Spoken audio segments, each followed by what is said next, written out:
Some of us had been threatening our friend Colby for a long time because of the way he had been behaving.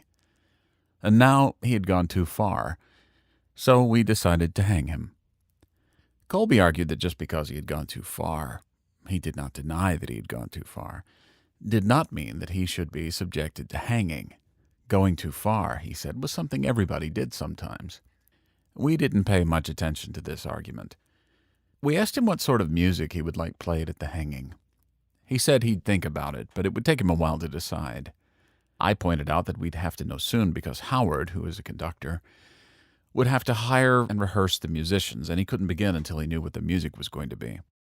Colby said he'd always been fond of Ives' Fourth Symphony. Howard said that this was a delaying tactic, and that everybody knew that the Ives was almost impossible to perform and would involve weeks of rehearsal, and that the size of the orchestra and chorus would put us way over the music budget. "Be reasonable," he said to Colby. Colby said he'd try to think of something a little less exacting. Hugh was worried about the wording of the invitations.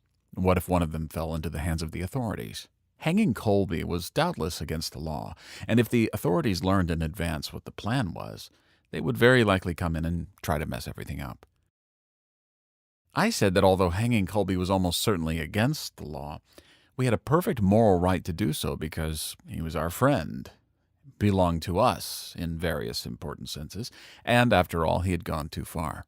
We agreed that the invitations would be worded in such a way that the person invited could not know for sure what he was being invited to.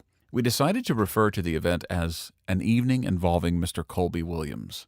A handsome script was selected from a catalog, and we picked a cream-colored paper. Magnus said that he'd see to having the invitations printed, and wondered whether he should serve drinks.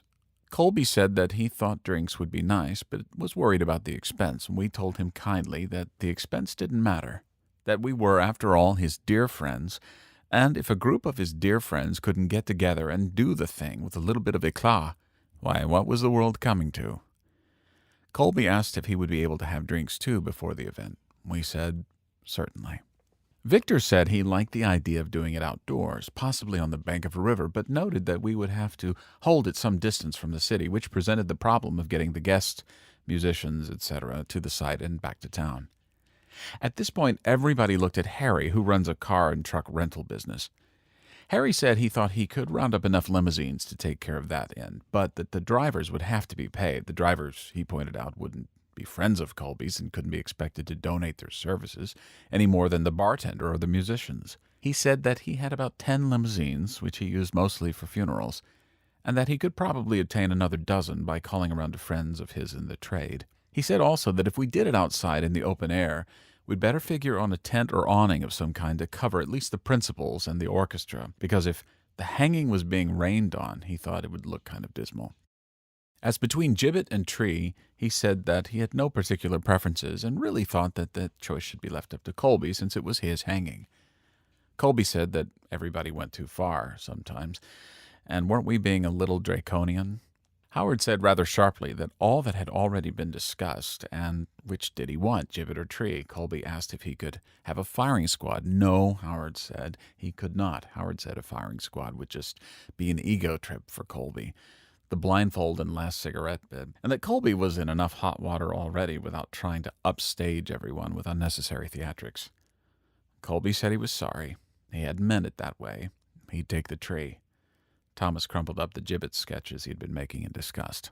Then the question of the hangman came up. Pete said, did we really need a hangman?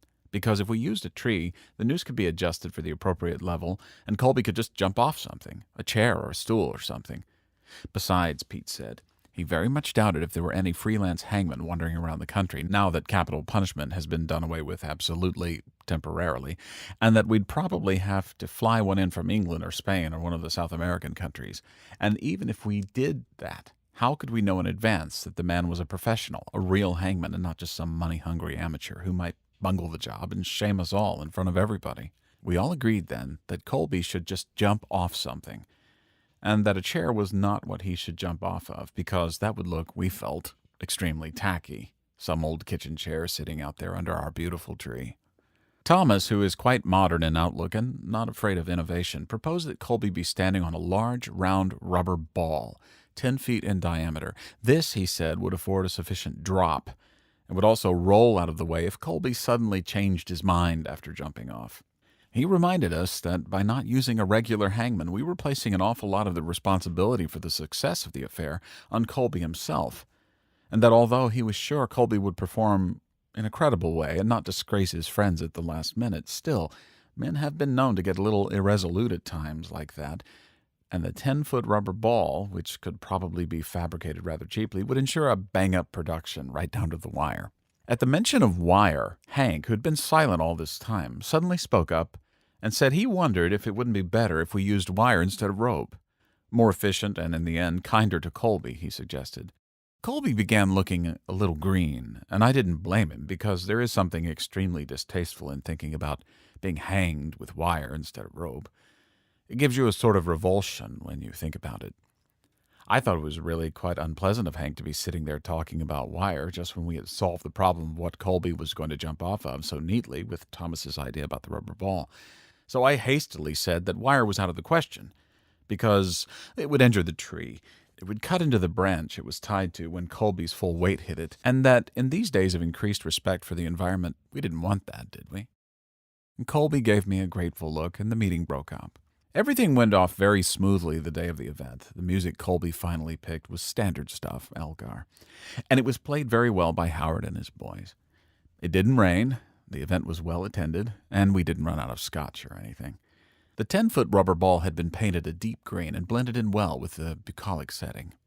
The two things I remember best about the whole episode are the grateful look Colby gave me when I said what I said about the wire, and the fact that nobody has ever gone too far again.